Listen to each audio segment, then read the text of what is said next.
all in all. I was going to go in, but you can probably see my breath. It's pretty cold out here. So yeah, I don't know about, just kidding. I'm insane. Let's go. Monday morning motivation. Woo! Monday morning.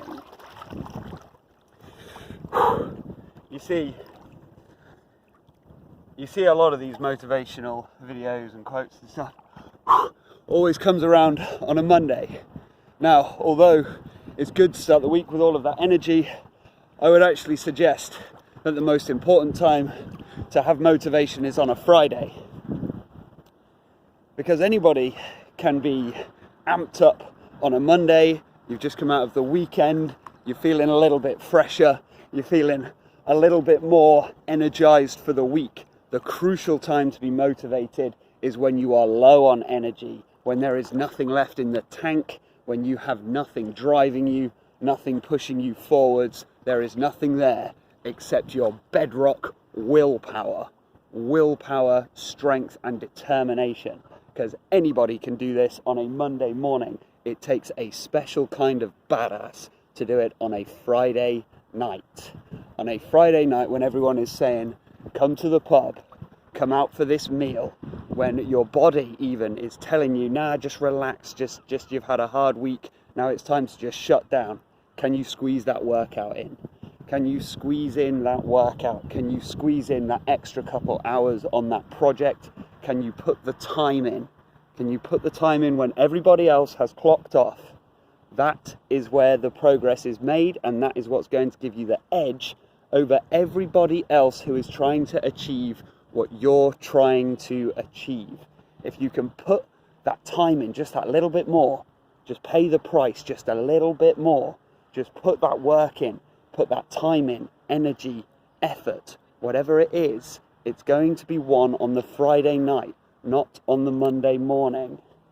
It's also going to talk a little bit about your relationship to discomfort, your relationship to pain, and your relationship to failure. So, most of us have a very negative relationship to failure, because the thing is, whenever you set yourself a goal and you set yourself a target, you have to accept that at some point you are going to fuck it up. You are. Nobody has ever set themselves a goal and then had a perfect run all the way through to the end.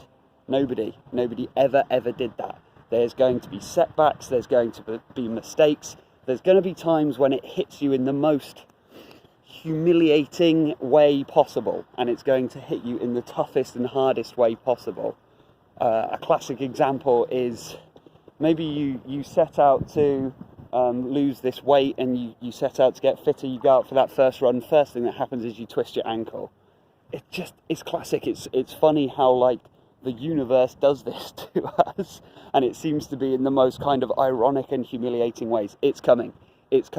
Now you have to be prepared for that, and you have to know that it's coming so that you can alter your relationship to failure, you can alter your relationship to setbacks, because once you do that, you can achieve anything, absolutely anything, because you're prepared for and accepting that at some point things aren't going to go right. It's not going to have that same knock. It's not going to knock your confidence. It's not going to knock your self-esteem. It is not going to knock any feelings of your self-efficacy, whether you can actually do it or not, because you knew it was coming.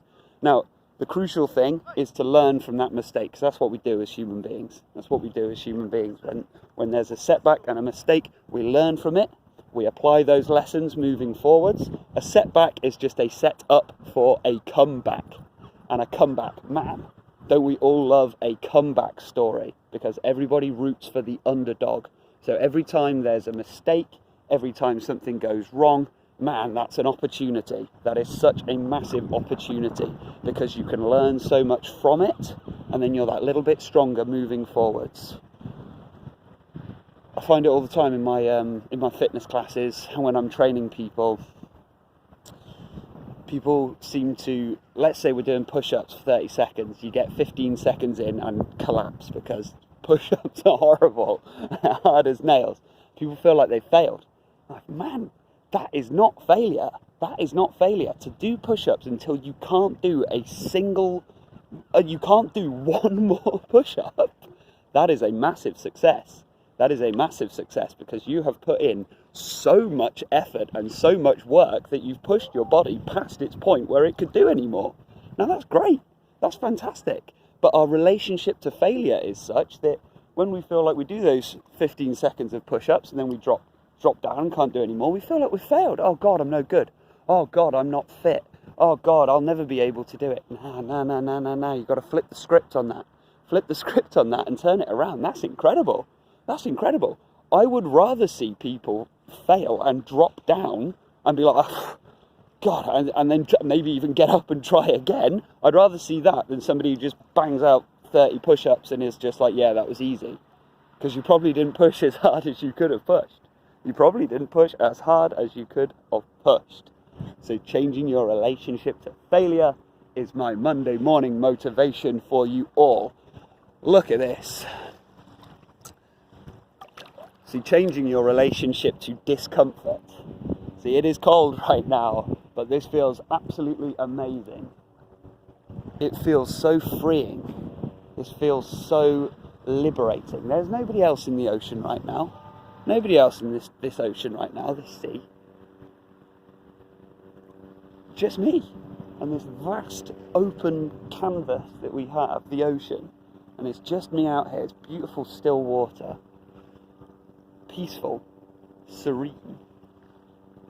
And I can experience this because my relationship with discomfort and pain is such that I view it as a way of strengthening and a way of disciplining the mind.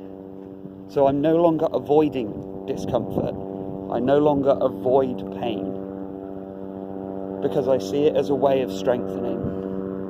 It's not something I'd want to be in all the time, but dose response. Get into that discomfort.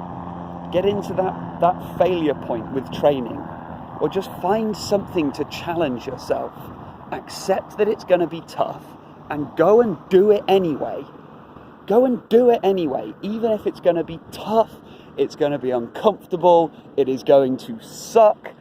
Just go and do it anyway. This is going to strengthen the mind in ways you can't even imagine right now. It is going to strengthen your attitude, your willpower, your determination, because it sends the signal to your body, it sends the signal to you that you can achieve anything at all. All you have to do is accept that it's going to be tough, uncomfortable, that you are going to fail, something is going to go wrong, and you are going to make it happen anyway. That is everything I have for you this morning. Apparently 10 minutes in freezing cold water is when hypothermia sets in. So I have another minute and a half to play with. Have a great week, everyone. I have nothing but love, respect, and compassion for all of you. Such a beautiful thing. Such a beautiful thing is life. Be well out there. Let me know how you get on. Rooting for you.